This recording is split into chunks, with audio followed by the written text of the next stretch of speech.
Hello friends, అందరికీ నమస్కారం. Friends, ఈ వీడియోలో మన యొక్క ఏపీ రాష్ట్ర వ్యాప్తంగా ఉన్నటువంటి మహిళలందరికీ కూడా అదిరిపోయే శుభవార్త వచ్చిందండి. సో మహిళలకు సంక్రాంతి కానుకనైతే మన రాష్ట్ర ముఖ్యమంత్రి నారా చంద్రబాబు నాయుడు గారు అయితే ప్రకటించారు. ప్రతి మహిళలకు కూడా సంక్రాంతి కానుకగా డబ్బులనైతే ఖాతాలలోకి విడుదల చేయబోతున్నారు. సో ఒక్కొక్కరికి ఎప్పటి నుంచి డబ్బులనేది రాబోతున్నాయి, అలాగే మన యొక్క రాష్ట్ర వ్యాప్తంగా ఉన్నటువంటి మహిళలలో ఎవరెవరిని అర్హులుగా గుర్తించింది రాష్ట్ర ప్రభుత్వం, ఏ ప్రమాణాలతో అర్హులుగా వీళ్ళని ఎంచుకున్నారు, ఎవరెవరికి వస్తాయి, ఎవరెవరికి రావు. సో ఈ విషయాలన్నీ కూడా ఈ వీడియోలో నేను మీకు ఇన్ డీటెయిల్గా క్లారిటీగా అయితే ఎక్స్ప్లెయిన్ చేస్తాను. వీడియోని స్టార్టింగ్ నుంచి ఎండింగ్ వరకు ఎక్కడా స్కిప్ చేయొద్దు, మీరు పూర్తిగా అయితే చూడండి వీడియోని. అలాగే ఈ వీడియో కింద ఉన్నటువంటి బ్లాక్ కలర్లో ఉన్న సబ్స్క్రైబ్ బటన్ని కనుక మీరు క్లిక్ చేసినట్లయితే ఏ చిన్న అప్డేట్ వచ్చినా సరే మిస్ కాకుండా అందరికంటే ముందుగా మీరు ఈజీగా తెలుసుకోవచ్చు ప్రతి చిన్న అప్డేట్ని కూడా. కాబట్టి బ్లాక్ కలర్ సబ్స్క్రైబ్ బటన్ని క్లిక్ చేసి పక్కనే వచ్చే బెల్ సింబల్ని ఆల్ పైన ట్యాప్ చేసేయండి. అప్పుడు మీకు ఏ చిన్న అప్డేట్ వచ్చినా నేరుగా మీ యొక్క ఫోన్లోకి అయితే రావడం జరుగుతుంది. అలాగే ఈ వీడియోని మీరు లైక్ చేసి మీ యొక్క ఫ్రెండ్స్ అండ్ ఫ్యామిలీకి కూడా వీడియోని షేర్ అయితే చేయండి. ఇక లేట్ చేయకుండా టాపిక్ని మనం స్టార్ట్ చేద్దాం. ఫ్రెండ్స్, మన యొక్క ఆంధ్రప్రదేశ్ రాష్ట్ర ముఖ్యమంత్రి నారా చంద్రబాబు నాయుడు గారు మేము అధికారంలోకి వస్తే, అంటే కూటమి ప్రభుత్వం అధికారంలోకి వస్తే, ఆడబిడ్డ నిధి అనే పథకం కింద 18,000 రూపాయలను ప్రతి మహిళకు, అంటే 18 సంవత్సరాల నుంచి 60 సంవత్సరాల వయసు మధ్యలో ఉన్న ప్రతి మహిళకు కూడా 18,000 రూపాయల చొప్పున ప్రతి ఏడాదిలో ఒకసారి అయితే మేము ఇస్తాము, లేదా ప్రతి నెలలో 1,500 రూపాయల చొప్పున అందివ్వడం అయితే జరుగుతుందని ప్రకటించారు. అంటే మనకు 1,500 రూపాయలు ప్రతి నెల తీసుకున్నా, లేదా మనకు ఒకేసారి 18,000 రూపాయలు తీసుకున్నా రెండు ఒకటేనమాట. సో మనకు ఎట్లా చేసినా సరే ఒకే అమౌంట్ వస్తుంది. అందుకని రాష్ట్ర ప్రభుత్వం ఈ ఛాయిస్ అయితే ఇవ్వడం జరిగింది. ప్రతి నెలలో 1,500 ఇస్తాము, లేదా ఒకేసారి ఇస్తామనేసి రాష్ట్ర ప్రభుత్వం ప్రకటించింది. అయితే ఇప్పుడు కూటమి సర్కార్ మనకు అధికారంలోకి వచ్చి ఆల్రెడీ ఒక 1 ఇయర్ అయితే కంప్లీట్ అయిపోయింది. సో 1 ఇయర్ కంప్లీట్ అయిన నేపథ్యంలో రాష్ట్ర ప్రభుత్వం పైన అనేక రకాల వ్యతిరేకాలు అయితే వస్తున్నాయి. సో చెప్పినటువంటి హామీలను అమలు చేయలేదని అట్లాగా చెప్తున్నప్పుడు, గతంలో మనకు 2025 జూన్ మాసంలో మనకు తల్లికి వందనం స్కీమ్ని అయితే స్టార్ట్ చేశారు. ఇక మనకు తర్వాత ఆగస్టు, సెప్టెంబర్, మేలలో మనకు ఆగస్టు, సెప్టెంబర్లో, నవంబర్లో మనకు అన్నదాత సుఖీభావ 2 విడతలను అయితే కంప్లీట్ చేశారు. ఇక తాజాగా 3వ విడత కూడా అన్నదాత సుఖీభావ డబ్బులను కూడా అయితే వేయడం కోసం రాష్ట్ర ప్రభుత్వం సిద్ధమైంది. ఈ నేపథ్యంలో సంక్రాంతి కానుకగా రాష్ట్ర వ్యాప్తంగా ఉన్నటువంటి మహిళలకు 18 నుంచి 60 సంవత్సరాల వయసు మధ్యలో కలిగినటువంటి మహిళలకు 18,000 రూపాయల చొప్పున కనుక ఇచ్చినట్లయితే, సో రైతులకు ఎంతైనా సరే మనకు ఎలాగైతే పెట్టుబడి సాయంగా ఉంటుందో, సో మహిళలకు కూడా అదేవిధంగా 18,000 రూపాయలు కనుక మనం ఇచ్చినట్లయితే, సో వీళ్ళకి సంబంధించి ఏవైనా సరే సొంత వ్యాపారాలు చేసుకునే వాళ్ళకి కానీ, కుటుంబంలో ఎక్కడైనా సరే చిన్న చిన్న ఇన్వెస్ట్మెంట్స్ చేసుకునే వాళ్ళకి కానీ, గొర్రెల పెంపకం, అలాగే గేదెలు కానీ ఇట్లాంటివి ఏమైనా తీసుకోవాలనుకునే వారికి కానీ, సో ఇట్లాంటి మేకలు ఇట్లాంటివి ఏమన్నా మన చిన్న చిన్న కుటీర పరిశ్రమలు పెట్టుకోవడానికైనా సరే ఈ 18,000 రూపాయలు అనేది ఉపయోగపడుతుంది అనేసి రాష్ట్ర ప్రభుత్వం అయితే ఇప్పుడు గుడ్ న్యూస్ అయితే ప్రకటించిందండి. సో అదేవిధంగా ఈ ఎవరైతే 18 నుంచి 60 సంవత్సరాల లోపు వయసు ఉన్నటువంటి మహిళలు పొదుపులో కనుక్కున్నట్లయితే వాళ్ళకి స్త్రీ నిధి ద్వారా కూడా రుణాలను కూడా మంజూరు చేయాలని, గరిష్టంగా ఒక్కొక్కరికి 10 లక్షల రూపాయల వరకు రుణాలను కూడా అయితే మంజూరు చేయాలని చెప్పేసి రాష్ట్ర ప్రభుత్వం డిసైడ్ చేసింది.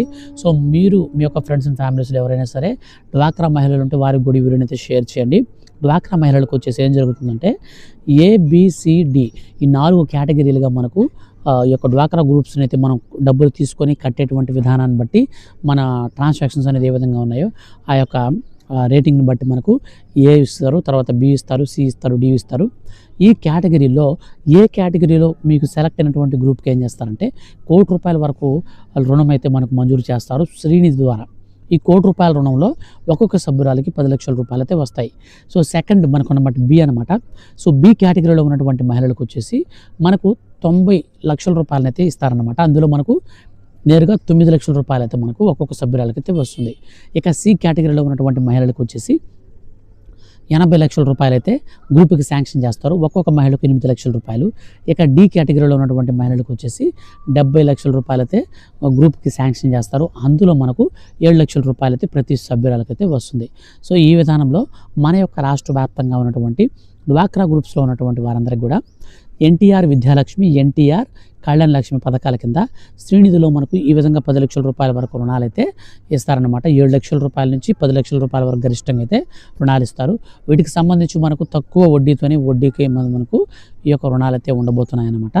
అందులో భాగంగానే మహిళలకు ఈ వడ్డీలు తక్కువ వడ్డీతో, అంటే మనకు పావలా వడ్డీ అనుకోండి, సో 25 పైసే ఇట్లాగా తక్కువగానే ఉంటుంది శ్రీనిధుల రుణాలు. సో వాటికి సంబంధించి ఈ రుణాలతో పాటు ఆ మహిళలకు సంక్రాంతి కానుకగా అయితే ఈ రుణాలను కూడా విడుదల చేయాలని రాష్ట్ర ప్రభుత్వం భావించింది.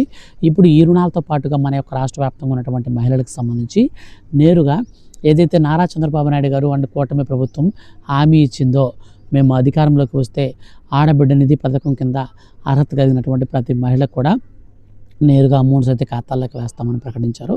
సో అదేవిధంగా ఇప్పుడు రాష్ట్ర వ్యాప్తంగా ఉన్నటువంటి మహిళలకు సంబంధించి గుడ్ న్యూస్ అయితే ప్రకటించింది రాష్ట్ర ప్రభుత్వం.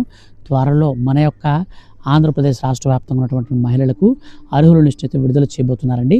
సో మన ముందు ఎన్నో రోజులు లేదు. సో సంక్రాంతి కానుక అయితే డబ్బులు విడుదల చేయాలనుకుంటున్నారు. సో మొత్తంగా మనకు సంక్రాంతి లోపల అర్హుల లిస్ట్ కూడా మనకు విడుదల చేయబోతున్నారండి. సో ఈ యొక్క అర్హుల లిస్ట్ అనేది మనకు ఏ విధంగా అర్హులను గుర్తించి విడుదల చేస్తారు అంటే, సో రాష్ట్ర వ్యాప్తంగా మనకు కొన్ని అర్హత ప్రామాణికాలు రీసెంట్లీ మనకు క్యాబినెట్లో కూడా ఆమోదం తెలిపారు. సో అవి మీరు వినకపోతే మళ్ళీ ఒకసారి నేను చెప్తాను, ఒకసారి అయితే మీరు క్లారిటీగా గుర్తుపెట్టుకోండి. సో ఫస్ట్ ఆఫ్ ఆల్ మనకు వచ్చేసి ఆంధ్రప్రదేశ్ రాష్ట్ర నివాసి అయి ఉండాలి. అంటే మీ యొక్క ఆధార్ కార్డు అడ్రస్ కానీ ఇవన్నీ కూడా మీకు ఆంధ్రప్రదేశ్ రాష్ట్రానికి సంబంధించిన వారైతేనే ఇస్తారన్నమాట, లేకపోతే ఇవ్వరన్నమాట. సో తర్వాత సెకండ్ ఆప్షన్ వచ్చేసి మనకు మీకు బ్యాంక్ అకౌంట్ కనిపిస్తే మ్యాపింగ్ అయితే ఉండాలి. అండ్ థర్డ్ ఆప్షన్ వచ్చేసి ఖచ్చితంగా మీ యొక్క ఆధార్ కార్డుకి రేషన్ కార్డుతో లింక్ ఉండాలి, క్యాస్ట్ సర్టిఫికేట్ అయితే ఉండాలి, ఇన్కమ్ ప్రూఫ్ అయితే ఉండాలి. ఇవి 5తో పాటుగా ఆధార్ అప్డేట్ హిస్టరీ, సో అదైతే మీకు ఉండాలి. మొత్తంగా 6 ప్రూఫ్స్ అయితే మీ దగ్గర ఖచ్చితంగా కలిగి ఉండాలి. ఈ 6 ప్రూఫ్స్ కలిగి ఉంటే చాలు, మీకు ఆటోమేటిక్గా 6 ప్రూఫ్స్లో మీరు ఎలిజిబిలిటీ కనుక సాధించారంటే ఖచ్చితంగా మీకు ఈ పథకానికి సంబంధించిన డబ్బులు అయితే వస్తాయి. ఇక ఈ 6 ప్రూఫ్స్తో పాటుగా మనకు సంబంధించినటువంటి అర్హత ప్రామాణికాలను చూసుకున్నట్లయితే కరెంటు బిల్లు ఖచ్చితంగా 300 యూనిట్ల కంటే తక్కువ ఉండాలి. వైట్ కలర్ కలిగినటువంటి కారు కానీ లేదా మీకు 4 చక్రాల వాహనం ఏదైనా సరే ఉన్నట్లయితే సో మీకు ఖచ్చితంగా ఈ స్కీమ్ నుంచి తొలగిస్తారు. ట్యాక్సీలు, మ్యాక్సీ క్యాబ్లు, ఆటోలు, ట్రాక్టర్లు ఇవైతే ప్రాబ్లం లేదు. ప్రభుత్వ ఉద్యోగులు మీ రేషన్ కార్డులో ఉన్నా సరే మీకు ఈ పథకం వర్తించదు. ప్రభుత్వ పెన్షనర్లు ఉన్నా సరే, సో ప్రభుత్వం నుంచి గతంలో రిటైర్డ్ అయిపోయినటువంటి ఉద్యోగులకి సంబంధించి మీ యొక్క కార్డులో ఉన్నా సరే మీకు కూడా ఈ స్కీమ్కి సంబంధించిన డబ్బులు రాదు. కాబట్టి బాగా గుర్తుపెట్టుకోండి, ప్రభుత్వ ఉద్యోగులు ఎవరు కూడా మీ కార్డులో ఉండకూడదు. ఇన్ కేసు ఒకవేళ ప్రభుత్వ ఉద్యోగుల్లో ఎవరైనా మీ యొక్క ఫ్రెండ్స్ అండ్ ఫ్యామిలీస్లో మున్సిపాలిటీలో పనిచేసే వర్కర్స్ ఉంటే వాళ్ళకైతే టెన్షన్ లేదు. మున్సిపాలిటీలో పనిచేసే వాళ్ళకి మినహాయింపు అయితే ఇవ్వడం జరిగింది. అదేవిధంగా మన యొక్క రాష్ట్ర వ్యాప్తంగా ఉన్నటువంటి అర్హత కలిగినటువంటి మహిళలను గుర్తించేందుకు రాష్ట్ర ప్రభుత్వం ఇప్పుడు ఏం చేసిందంటే, రీసెంట్లీ మనకు P4 సర్వే అయితే జరిగింది. అనంతరం మనకు ఈ యొక్క ఫ్యామిలీ బెనిఫిట్ కార్డ్ అయితే కూడా ప్రొవైడ్ చేయాలని రాష్ట్ర ప్రభుత్వం కొత్తగా సర్వేను కూడా ప్రారంభించింది. ఈ 2 సర్వేలు గుండా ఎవరైతే ఎలిజిబిలిటీలోకి వస్తారో వారికి మాత్రమే పథకానికి సంబంధించిన డబ్బులు అయితే ఇవ్వడానికి రాష్ట్ర ప్రభుత్వం ముహూర్తం ఖరారు చేసింది. మనకు ఈ సంక్రాంతి కానుకగా అర్హుల ఖాతాలలోకి నేరుగా డబ్బులు అయితే రేపటి నుంచి అయితే జమ చేయబోతుంది రాష్ట్ర ప్రభుత్వం. సో రేపు సాయంత్రం 4:30 పైన అర్హత కలిగినటువంటి ప్రతి మహిళ ఖాతాల్లోకి నేరుగా 18,000 రూపాయల చొప్పున అయితే రాబోతున్నాయి. అంటే 18,000 రూపాయలు ఎందుకు వేస్తారు, ప్రతి నెలలో 1,500 వేస్తామని చెప్పారు కదంటే, స్టార్టింగ్లోనే చెప్పాను. ప్రతి నెలలో మనకు 1,500 రూపాయల చొప్పున వేస్తే సో ప్రభుత్వానికి కొంచెం బర్డెన్ ఎక్కువ ఉంటుంది. సో సంవత్సరంలో ఒకసారి ఒక పెద్ద అమౌంట్ క్రియేట్ చేసుకొని ఆ అమౌంట్ అంతా కూడా ఎత్తి వేసేయచ్చు అనమాట. అట్లా కాకుండా ఎవ్రీ మంత్ వేయాలంటే ఇప్పుడు జీతాలు ఇవ్వడానికి, పెన్షన్లు పంచడానికి సో చాలా ఇబ్బందులు అవుతున్నాయి. అందులో కూడా ఇప్పుడు ఇంకొక విషయం ఏంటంటే, ఆల్రెడీ ప్రభుత్వం నుంచి సచివాలయంలో ఇచ్చేటువంటి పెన్షన్ తీసుకుంటారు కదా 1వ తారీఖున, సో వాళ్ళకు కూడా ఈ స్కీమ్ అయితే రాదనమాట. సో వాళ్ళ కార్డులో ఇంకెవరైనా అర్హులు ఉంటే ఇస్తారు, గుర్తుపెట్టుకోండి. మీ రేషన్ కార్డులో ఆల్రెడీ పెన్షన్ తీసుకునేవారు ఉంటే మాత్రం మీకు ప్రాబ్లం లేదు. అయితే పెన్షన్ తీసుకునే వాళ్ళకి మాత్రమే రాదు, మిగిలిన వాళ్ళకి వస్తుంది. కానీ ప్రభుత్వ ఉద్యోగుల కార్డులో ఉంటే అసలు రాదనమాట. ఇక అదేవిధంగా రాజ్యాంగబద్ధమైనటువంటి పదవుల్లో ఉన్న వారికి కూడా ఈ స్కీమ్ అయితే వర్తించదు. సో మన యొక్క ఆంధ్రప్రదేశ్ రాష్ట్ర వ్యాప్తంగా ఈ అర్హత ప్రామాణికాలను అనుకూలంగా తీసుకొని ఎవరైతే ఎస్సీ, ఎస్టీ, బీసీ, మైనారిటీ కులాలకు సంబంధించినటువంటి 4 తెగలకు సంబంధించినటువంటి మహిళలు 18 నుంచి 60 సంవత్సరాల మధ్యలో ఉన్నారో వారికి మాత్రం ఈ స్కీమ్కి సంబంధించినటువంటి డబ్బులు అయితే వస్తాయి. మిగిలిన వారికి ₹1 కూడా రానే రాదు. సో ఇదైతే ఫైనల్ అనమాట. సో ఫ్రెండ్స్, ఈ యొక్క అప్డేట్ అనేది మీకు తెలియజేయడం కోసం వీడియో అయితే చేశాను. వీడియో నచ్చితే లైక్ చేయండి. ఈ యొక్క స్కీమ్కి సంబంధించి ఏ చిన్న అప్డేట్ అయినా సరే ఫర్దర్గా మినిట్ టు మినిట్ అప్డేట్స్ వచ్చినా నేను ఖచ్చితంగా వీడియో చేసి తెలియజేస్తాను. మిస్ కాకుండా ఉండాలనుకుంటే ఛానల్ని సబ్స్క్రైబ్ చేసుకొని ఫాలో అవుతుండండి. Thank you for watching.